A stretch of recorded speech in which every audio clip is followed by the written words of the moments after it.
We're glad you're here with us. This is the last installment of our study through Proverbs, and we're going to talk about relationships and kind of look at it from several different angles. So we'll hop right in. Bryce, you want to read Proverbs 27:9. 27:9. All right. Oil and perfume make the heart glad, and the sweetness of a friend comes from his earnest counsel. Earnest counsel. All right. So is that the ESV? Yes. Okay. Does anybody else have a different translation or a different way of? I have an idea. It says, springs, pleasantness of a friend, springs of their heartfelt advice. Heartfelt advice. Okay, good. So counsel, advice, I think conversation, the wisdom that you get from friends is sort of the core of that. Joey, would you read 14:7? This kind of gives us an idea of, we've had the counsel, the person that we should be going to, and this kind of gives us the type of person that we should be going to for that counsel. 14:7. Leave the presence of a fool, for there you do not meet words of knowledge. Is that the one you're looking Yes. at? Yeah. All right. For there you do not meet words of knowledge. All right. So leave the presence of the fool. There's no knowledge there. And I think it sets a good stage, because as Christians and just as people, we don't want to hang around with foolish people. We don't want to hang around with negative people. Where we want to be around folks that are encouraging, that are kind, and as Christians, we should be showing that. So looking at friendship and relationships just in general, we've already talked about husband-wife relationships, parent-child relationships, work relationships, neighbors, those kinds of things. What are some qualities that we can see that it's good to have present in those relationships? What are going to build us up and help us be better Christians? I think earnestness, being what it said in chapter 27:9, I think that's a big part of it, because when you're talking about the friendships you're looking for, and earnestness being like an authenticity, or just a sense of there's the heart that it's coming from. I mean, you're if someone says something to me that's wrong, even earnestly, I feel like I can correct them because they're interested in at least pursuing that. And so I'd rather have friends who are going to be forthright, who are going to be open and authentic with me than not. I mean, I'll deal with the problems that brings. And that's very biblical. You look at Galatians 6, and it says those who are spiritual should be the ones that are rebuking. Yep. And it also saying doing that in a gentle way. Even if there's disagreement, to do something in love or kindness, if there's encouragement that's there. And we talked about that in our last session. I think, Eric, you were the one that mentioned it. There's times where you have to be harsh, and then there are times where there's some gentleness that needs to be there. But to me, the overarching thing in all of that is there's got to be a relationship present. You have to be able to speak into somebody's life, and to earn that, so to speak, there has to be a relationship that's there. So any other thoughts? Yeah, I just, along with this verse, just the idea that, true friendship, a lot of times I don't feel like comes until there is earnest counsel with one another, and the ability to have where the person that might be telling you something is telling you because you know that they care about you, and vice versa. I think this group there's people in our group here that have times who I feel like have kind of corrected me in a way, like lovingly, or and maybe in a jokingly as well. But you're doing it, out of concern and love, and it's like it says, the sweetness of a friend comes from his earnest counsel, and that's a wonderful thing to have. Something that we all desperately need to have. God has given us that. Friends to be able to do that, and that's really a mark of true friendship, to have not just somebody you like to do fun things with every once in a while, or have conversations with just on Facebook or something like. I'm not saying those are bad or anything like that, but true friendship comes from somebody who gives earnest counsel. So, and we all, I think, here can probably say that. We hopefully have somebody like that in our lives, and hopefully as a follower of Jesus, you have somebody like that. I think that's a good kind of mark of delineation to make, is there's a difference between an acquaintance, somebody that you see in passing. I've joked about it before, but I've been going to the same donut shop for years, Red's Donuts in Paducah. I know the lady that's taken my donut orders for the last 12 years. I saw her in Walmart the other day. I have no idea what her name is. And she doesn't know me, but she saw me and she was like, "Hey, Reedland Christian Church," because that's the name that's written on the donut box every Sunday morning. And I'm like, I will wear that with, the utmost pride. That's my church. So, but we're acquaintances. We talk. I know that she has kids. She knows that I have kids because I brought the boys in, but there's no relationship that's there. We're close with each other. There are people that I have a relationship with, that I am deeply connected to, that I can say deep, deep things and they can give me a response. They can, as you said, rebuke, correct, do it lovingly. And there's a big difference between those two. And a lot of people settle for that surface level of acquaintance because they don't have to share something private. They don't have to sort of dive deep and be vulnerable. And that's what comes when you have a relationship, is that vulnerability. And one of the things I think you're highlighting throughout Proverbs, especially talking about relationship, you're kind of dealing with that idea of influence. Those who are closest to you influence you. And I don't think we often give that enough attention. I remember when I was in high school, I had a good buddy of mine. We were in the same youth group, but every time I talked to him, if I talked to him on the phone or something, it was always negative. Like, it was like I had a daily call with Eeyore. Like, it was just always going to drag you down. And it got to the point where my parents were like, something's got to change because we don't like who you become after you get off the phone with him. And I got to the point where I decided the next time he and I are on the phone, I need to tell him, like, look, we can't hang out for a little while. Like, something's got to give. I just can't. I don't like who I'm becoming, kind of thing. And he called, and that day he just happened to say, like, "Oh, everything's going great," because that week had actually been a good week, apparently unlike he had ever had before. And I was like, "Buddy, I'm really glad to hear that, because if this conversation had not gone this way, it would have gone a very different direction." And I come and told him, where it would have been headed. But I think that's hard to recognize, that we are easily influenced, and usually it's the people around us who recognize it before we do. Well, and that's why I think the Proverbs 14:7 is so important. Yeah. And I think whenever you leave a group of people, that's what, guys, Proverbs 14:7, y'all are a bunch of fools, I'm out, But in all seriousness, that gets to exactly what you're saying. That's why you distance yourself in that sense from those type of friends, because again, there's no wisdom there. There's nothing good that comes from it. And obviously there's a sense where if there's somebody who's wanting to get better, you want to help them and you want to be a part of that, no doubt. But you and I and all of us, with discernment, with wisdom, that comes to where you can tell whether that's what's happening or not. Or whether or not you're just enabling more behavior that then becomes unhealthy for them, unhealthy for you, becomes a drain on the relationship. Big time. And that's, like, to me, that's the discernment, is when do I need to say something, when do I not need to say something, who do I need to surround myself with? Drew, will you read Proverbs 11 and 12? This kind of, sort of from a bigger picture, says that there's two ways that the negative thoughts can go. Proverbs 11 and 12.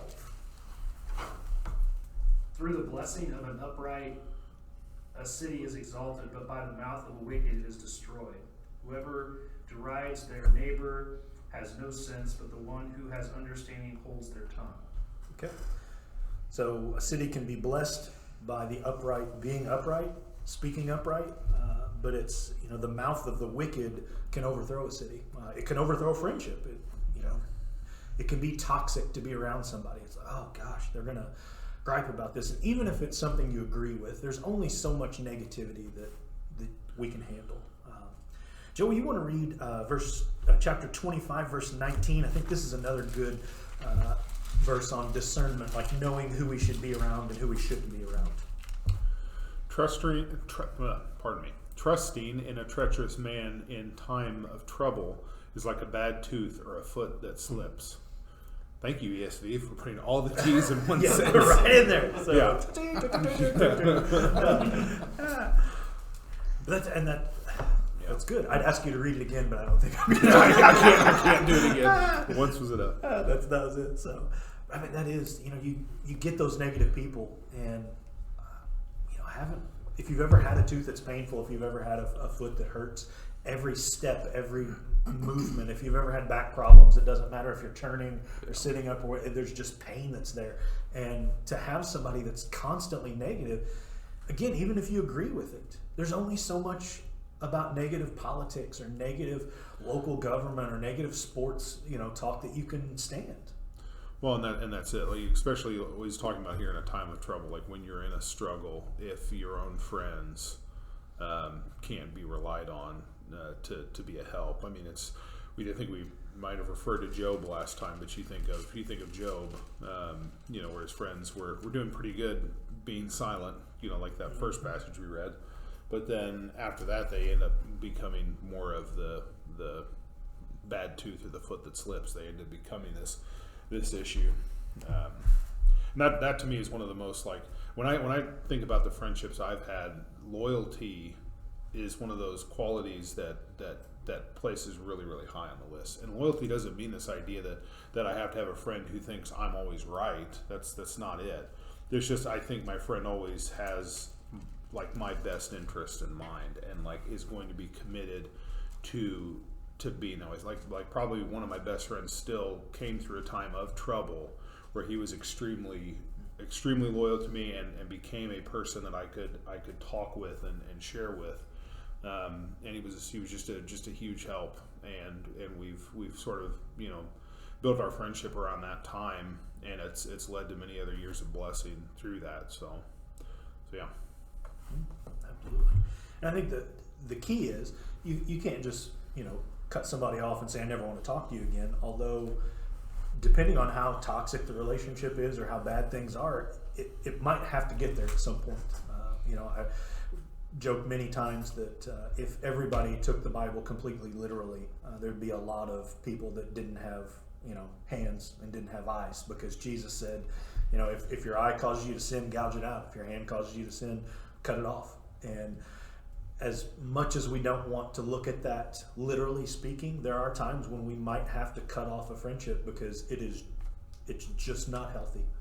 And sometimes, biblically speaking, Corinthians is one of those places where, because of something being severed for a little bit, it might cause that person to reevaluate. Maybe I don't need to be so negative. Maybe I don't need to do this. And that shock to the system can bring about some refreshment, some hopefully down the line some reattachment where they realize I was in sin and didn't need to do that. But just on a practical basis, I think it's good for us to know we need to surround ourselves with people that encourage. Eric, you want to read chapter 12 verses, just verse 18, chapter 12, verse 18. That kind of lends itself to that. There's one whose rash words are like sword thrusts, but the tongue of the wise brings healing. Mm. So the people that we hang out with, they can cut us with their words, or they can bring healing. Let's see, Austin, will you read chapter 15, verse 30? This is another one of those good ones. The light of the eyes rejoices the heart, and good news refreshes the bones. All right. So good news, both the gospel and just sharing some great things that happen in your life. I think it's easy. We do that. Even before we hit the record button here, we had a time where I was like, "Hey, what's going on?" And we share the good, bad, and the ugly. We kind of get it out, and yet my most fond memories of what we've done here has been when we've gathered and we're excited about something going on in our church. We're looking forward to it. There's some good news of like, hey, this is getting ready to happen. I'm looking forward to this. And I think that's important. So I guess I'm interested to get your take on this. Not only is this like, hey, we need to look for that in other people. How do we internalize all these verses? How, if we want to look for people that are encouraging, if we want to have relationships, friendships, working relationships, our neighbors that we live next door to, and just people that we're around, how do we live these out so we can be a blessing to other people? What's that look like? From the history of Proverbs, I think two things things come to mind immediately for me. One is that Solomon was the wisest man to ever live, and he continually encouraged people to find wise counsel, to surround themselves with wise counsel. What does that tell me about wisdom? It's that it's not going to come always directly to me from God, on my own. Just let me isolate myself, and if I could get everybody else out of the way, I would have all the wisdom I need. Solomon is the first one to tell you, you better surround yourself with wise counsel. And the second, again from the history, is the first person to not take Solomon's advice was his own son Rehoboam, who surrounded himself with counsel. Half of it was wise, the older men were wise, but he went with the young men's counsel, and the people were ready to serve him as king and love him as king, and instead he listened to the young men's counsel that said, hey, you should just beat your chest, puff yourself up, and scare him into submission. And it divided the kingdom. I mean, it ripped all of that authority away from him. I think I need that reminder to surround myself with wise counsel. Absolutely. And it should be something that we daily do, that we're constantly on top of, because, you said even Solomon's sons not taking that wisdom. There was a lot of times that Solomon didn't follow his own wisdom. Yeah. We have to have those people around us to listen to them. And I think we can't jump from person to person, relationship to relationship, but I do think it's good to get fresh perspectives on different things in our life. We need those long-term relationships, friendships that can speak into our lives and say, hey, I think you need to go a little different direction here. But then also we need some new energy, some freshness of spirit, to where we're like, man, that's refreshing to hear you say that. I'm kind of excited to hear you excited about something, not just the same old people. So I think you're 100% right, Austin. It's on us to make sure that we follow up and get that wisdom. And I think part of when you talk about friendship and the relationships you want to have with other people, I mean, it's oftentimes the factor is ourselves, and we might go, why am I always fighting with my neighbors? I've had multiple sets of neighbors and I'm always fighting with them. Well, there's a common denominator here. It might be you, or I'm always trying to give people advice and nobody ever wants to listen to like the ideas I'm giving. Well, maybe like, have you ever listened to something someone else has like shared with you? And I mean that like the last part of 15, right after talking about the good news, it says the ear that listens to life-giving reproof will dwell among the wise. Whoever ignores instruction despises himself, but he who listens to reproof gains intelligence. And then finally, the fear of the Lord is instruction and wisdom. This is one of the big picture verses in Proverbs. And humility comes before honor.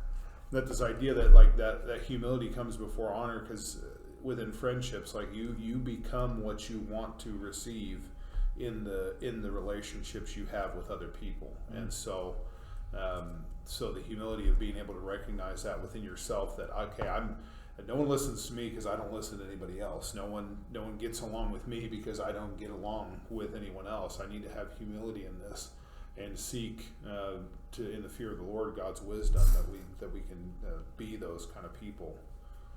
So Absolutely. I think that it's weird how your closest friends and the people that you're closest to, those friendships aren't built overnight. A lot of those take years before you finally realize, man, I need this person in my life on a regular basis. And so it's interesting. I don't know why Jesus. It's 3 years that he spends with the disciples, and at the end of his time, right before he goes to the cross, that's when, after he's told them everything about what God gave him to tell them, that's when he says, I'm not calling you disciples anymore, I'm calling you, now you're my friends. And it was like, it's like he had so much to share with them, so much wisdom, so much, everything that God had given him to tell them and teach them. And that took, 3 years before he finally says, I'm not calling you this anymore, now you're my friends. And so somehow, in our discernment of friends, I mean, certainly we're going to have friends that are friends that we hang out with on a regular basis. Some of us are friends through other things, but it's that long term where you share with me, I share with you. We're not always serious, but we're also laughing together and hanging out and spending quality time together. Those are the friendships that seem to be the longest lasting. But it takes time. It's not. It is, and that's a great point. You mentioned, Jesus says, "Come follow me," to all the disciples. And that idea of a rabbi and his followers, the Tommy Dean, the little ones of the rabbi, and it starts out as, "I'm going to teach you something," and then that last night for him to say, "I have eagerly desired to eat this Passover with you." It is a drastic transformation of, I want to teach you guys this, and I want you to go out and carry on the ministry, to, I love you guys, like you're my friends. And that is a big deal. And it, as you said, it doesn't happen overnight. It's built. So are there any other comments? Anything you want to share? I think this has been wonderful. I have really enjoyed all of the studies. I hope that we can do some more of these, but I know that we are going to take a little break and I guess enjoy some of the summer. Some of us have got vacations and things coming up, and hopefully we'll be back to do this again. But let me close in prayer, since this is our last time, and then we'll leave you to do what you're going to do. So let me pray. Our Father God, Lord, I thank you for the opportunity that we've had to study several books of the Bible, especially this one in Proverbs, Lord. There are so many areas that we can be wise in, that we would not act foolish. Lord, I pray that you would bless all of us as we seek to find relationships that we can glorify Jesus Christ through. Lord, whether it be as fathers, whether it be as ministers, whether it be as friends, co-workers, Lord, I pray that whatever it is that we're doing, that we can do it for your glory. And I pray all those that have watched these videos, that they would be good mothers and fathers, that they would be good sons and daughters, good workers. Lord, I just pray that you would bless them. Bless all of us. Help us to be more like Christ in everything we say and do, to live wise, and just to bring the glory that you deserve to your name. I pray it all in Jesus' name. Amen. Amen.